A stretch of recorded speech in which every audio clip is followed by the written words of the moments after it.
Israel just bombed the Jabalia refugee camp in Gaza, killing hundreds of Palestinians in one go. The Interior Ministry said that more than 400 were killed. An entire neighborhood of homes were destroyed. 6 blocks, more than 20 residential buildings were flattened. And for the genocide deniers out there, Israel did confirm and take responsibility for the bombing. They claimed that there was a very senior Hamas commander in the area. So naturally, they blow up the entire neighborhood. I want to give more context as to what the Jabalia refugee camp is to help y'all understand the severity and the weight of what just happened. This camp is the northernmost refugee camp in Gaza, and it is the largest refugee camp in Gaza. Relatively speaking, the camp itself is half a square mile. That's the biggest refugee camp in Gaza. I want to highlight, underline the fact that this is a refugee camp, because I think we hear it so much that we just tune it out at this point. But the people in this camp who were just killed, they are not originally from Gaza. They are from the towns and regions that neighbor Gaza and were forcibly expelled from their lands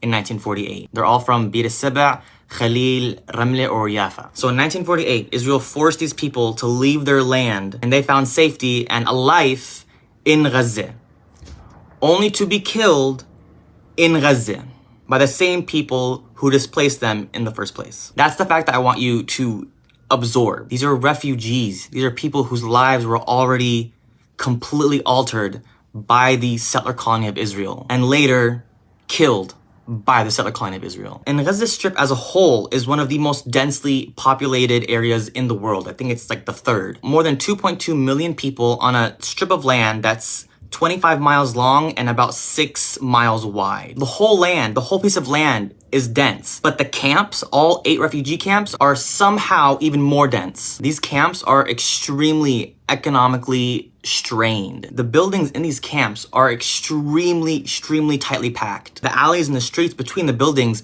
are narrow. Very minimal space between each building. They didn't bomb a wide open suburban town with single family homes. These were jam-packed residential buildings. That's why bombing just one neighborhood managed to kill more than 400 people. That's how packed it was. And this is the refugee camp I made a video about just last year, about the Jabalia house fire that killed more than 21 Palestinians, mostly from the same family. These Palestinians only have access to resources that Israel allows them to import. And because of Israel's military blockade of Gaza, Israel has full control over imports. And they deliberately restrict Palestinians from importing the proper materials to build residential homes. So poorly built buildings in combination with restricted use of electricity, giving them like 4 hours of electricity per day, and a lack of proper heating systems to keep them warm during the winter, the Jabalia refugee camp is known to have house fires. It's a common occurrence there. Palestinians use gas tanks to keep their houses warm. They store these tanks in their homes. So it's just common to hear that a house fire started from these tanks that they use to